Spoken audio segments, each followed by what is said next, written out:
여러분, 오늘 아침 환율 확인해 보셨나요? 1535원입니다.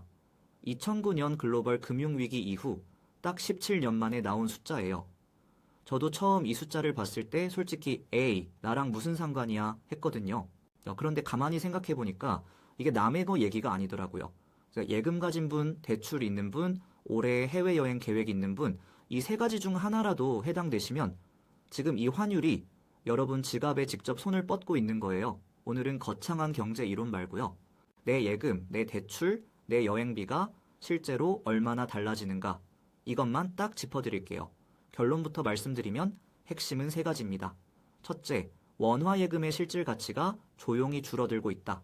둘째, 대출 이자 부담이 더 오래, 더 크게 이어질 수 있다. 셋째, 해외여행 비용은 이미 체감 수준을 넘어섰다. 하나씩 살펴볼게요. 그런데 본론 들어가기 전에 요즘 뉴스에 자꾸 나오는 긴급재정명령이 뭔지 잠깐만 짚고 넘어갈게요. 이게 생소한 단어잖아요. 저도 처음엔 뭔가 대단한 경제 조치인 줄 알았거든요. 그래서 긴급재정명령은 대통령이 국회 동의 없이 재정금융에 관한 특별 조치를 내릴 수 있는 권한이에요. 쉽게 말하면 국회에서 예산 심의하고 법 통과시키는 절차를 건너뛰고 대통령이 즉시 명령을 내리는 거예요. 마지막으로 쓴 게 언제냐면 1993년이에요. 김영삼 정부 때 금융실명제 시행하면서 딱 한 번 발동했어요. 그게 무려 33년 전이에요. 이재명 대통령이 지금 이걸 꺼낸 거예요. 중동 전쟁발 에너지 위기, 외국인 자금 이탈, 환율 폭등. 이 상황에서 선제 대응하겠다라는 신호를 시장에 보낸 거죠. 그런데 흥미로운 점이 있어요. 그래서 야당인 국민의힘 장동혁 대표는 추경으로 돈 뿌리고 긴급 재정 명령으로 국민을 올가맨다고 경제가 살아나지 않는다고 정면 반박했거든요. 긴급 재정 명령이라는 카드 자체가 시장에는 상황이 그만큼 심각하다는 신호로 읽힐 수 있어요. 안심시키려다 오히려 불안을 키울 수 있다는 거죠. 자, 이제 진짜 중요한 얘기로 넘어갈게요. 환율이 왜 이렇게까지 올랐을까요? 크게 세 가지예요. 첫 번째, 중동 전쟁. 미국과 이란 사이에 무력 충돌이 이어지면서 국제 유가가 급등했어요. 그런데 한국은 에너지를 거의 100% 수입에 의존하는 나라잖아요. 유가가 오르면은 한국은 달러를 더 많이 써야 해요. 달러 수요가 늘면은 원화 가치는 내려가고 환율은 올라가요. 비유하자면 우리 집 수도요금이 갑자기 3배가 됐는데 수도는 외국 회사 거라 달러로 내야 하는 상황이에요. 쓰고 싶지 않아도 달러를 구해야 하는 거예요. 두 번째, 외국인 자금 이탈. 3월 한 달 동안 외국인이 국내 증시에서 빼간 돈이 32조 원이 넘어요. 3월 31일 하루에만 3조 8천억 원을 팔고 나갔어요. 이 돈이 원화를 팔고 달러로 바꿔서 나가는 거잖아요. 원화 공급은 늘고 달러 수요는 폭증하는 구조예요. 놀이공원 폐장 시간에 모든 관람객이 동시에 출구 하나로 몰리는 것처럼 외국인들이 일제히 원화를 팔고 달러로 환전해서 나가는 거예요. 출구가 막히고 원화 가치는 뚝 떨어지는 거죠. 세 번째, 정책 불확실성, 긴급 재정 명령, 전시 추경 같은 비상 재정 수단이 언급되는 것 자체가 시장에는 불안 신호예요. 정부가 저 정도 카드를 꺼냈다는 건 상황이 그만큼 나쁘다는 뜻 아닌가 하고 투자자들이 읽는 거거든요. 한국은행의 금리 방향도 불투명한 상황이고요. 자, 이제 첫 번째 핵심, 예금 이야기예요. 여러분, 통장에 돈이 있다고 가정해 볼게요. 이자도 꼬박꼬박 붙고 있고 잔액도 줄지 않았어요. 근데 왜 손해냐고요? 원화 가치가 떨어지면 같은 돈으로 살 수 있는 게 줄어들거든요. 특히 수입품이요. 환율이 오르면은 수입 물가가 올라요. 기름값이 오르고 식품값이 오르고 전기가스 요금도 올라요.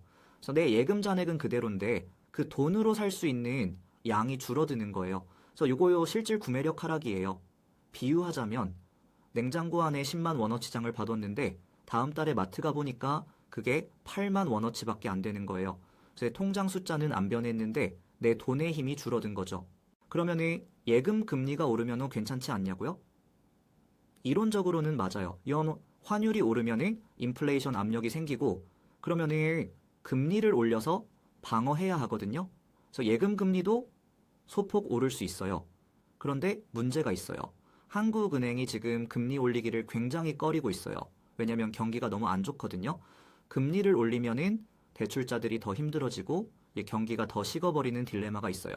결국 예금자 입장에서는 이자는 제자리인데 물가는 오르는 상황이 이어질 수 있어요. 반면 달러 예금이나 외화 자산을 가지고 계신 분들은 반대예요. 원화로 환산하면 자산 가치가 올라가 있는 거거든요. 이번 환율 상승이 그분들한테는 예상치 못한 수익이 된 거죠. 잠깐, 여기서 한 가지만 부탁드릴게요. 이런 경제 변화가 내 생활에 실제로 어떤 영향을 주는지 앞으로도 계속 쉽게 풀어드릴 거예요. 구독과 좋아요 한 번씩만 눌러주시고요. 알림 설정도 함께 해주시면 영상 놓치지 않으실 수 있어요. 자, 이제 대출 얘기로 넘어갈게요. 두 번째 핵심, 대출, 특히 주택담보대출 이야기예요. 솔직히 말씀드리면은 저도 환율이랑 대출이 무슨 관계야? 제가 처음엔 이렇게 생각했어요. 근데 연결고리가 생각보다 직접적이더라고요. 지금 5대 시중은행 주담대 고정금리 상단이 6.73%예요. 7%에 가까워지고 있는 거예요. 어떻게 이렇게 됐냐면요. 환율이 오르면은 수입 물가가 오르고 그게 전반적인 인플레이션으로 이어져요. 인플레이션이 오르면은 한국은행이 금리를 낮추기가 어려워요. 금리 인하가 늦춰지면은 요 은행 대출 금리도 계속 높은 수준을 유지하게 되는 거예요. 대출자 입장에서는 높은 이자를 내는 기간이 길어지는 거고요. 3억 원짜리 주담대를 가지고 계신다면 금리가 1%포인트 오를 때 월 이자가 약 25만 원 더 늘어나요. 1년이면 300만 원이에요. 이게 3년, 5년 이어지면은 어마어마한 금액이 되는 거잖아요. 여러분이 지금 변동금리 대출을 갖고 있다면 어떻게 하겠어요? 저라면 지금 당장 고정금리 전환을 진지하게 고민해 볼 것 같아요. 금리가 더 오를 수 있는 환경이 계속되고 있으니까요. 물론 반론도 있어요. 경기가 너무 나빠지면 한국은행이 어쩔 수 없이 금리를 내릴 수도 있거든요. 인플레이션보다 경기 침체가 더 무서워지는 시점이 오면요. 그래서 단정적으로 금리가 반드시 오른다고 말할 수는 없어요. 다만 지금 환경은 금리 인하를 늦추는 방향으로 작용하고 있다는 거예요.